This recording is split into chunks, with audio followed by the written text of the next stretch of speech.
We did write and invite Comrade Panyaza, expressing concern about these public utterances on matters relating to the GNU and the coalitions in local municipalities. This concern was premised on the backdrop of the resolutions of the National Executive Committee in this regard.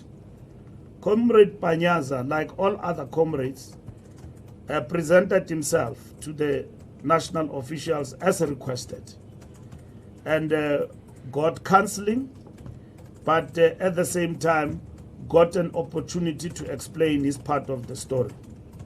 Comrade Panyaza presented himself to the officials of the ANC and provided an explanation that was accepted by the officials.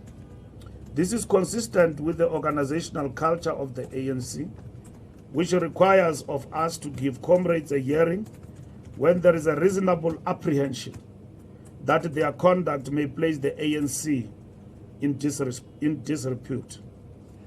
In relation to KwaZulu-Natal, the NWC affirmed its earlier decision to return to the province and provide feedback to the structures on its assessment of the state of the organization in the province. We met also with Comrade Chairperson of the province, Comrade Sboniso Duma, together with Comrade Provincial Secretary, Comrade Becky Mtolo. They were briefing the NWC on the developments of one of the regions in the province in relation to the decisions the PC of KwaZulu-Natal have taken and as a form of political intervention in that particular region. So the reports that they were summoned and called to meet the officials to face a disciplinary action together with Panyaza are unfounded. And at the same time, they are simply peddling of lies. When a member of the ANC is subjected to a disciplinary process, is not called to the officials meeting. The officials meeting, when you are called for political engagement and for exchange of political views. The officials of the ANC are not a disciplinary committee. And if we call you to the officials, you will argue prejudice when you get to the National Disciplinary Committee. The officials are a political structure in the organization. They engage on political matters. So Panyaza is a leader of the ANC in Gauteng.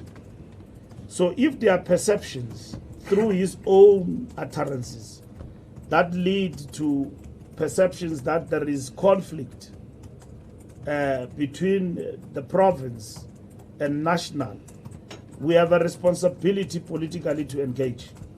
And if some of the utterances that have been uttered are way off the line in terms of the line as adopted by the National Executive Committee, we need to engage with that. Disciplinary action can be taken without consultation with the officials of the ANC.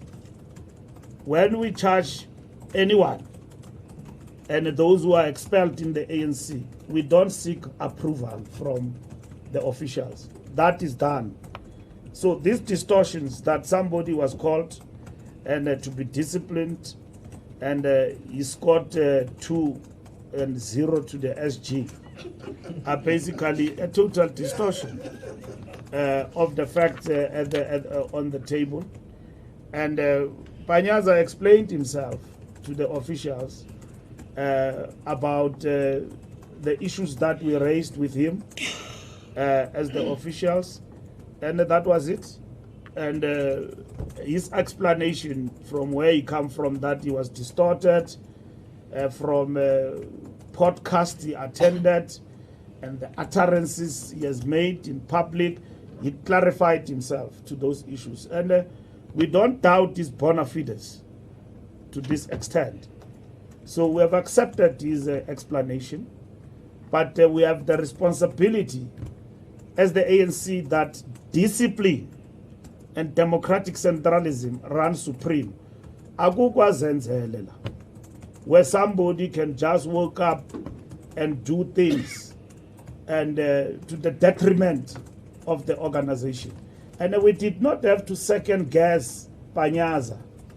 We needed to engage with him, not through the media and what he could have said in the media, which he can say, like he said, that he was completely misunderstood and misrepresented.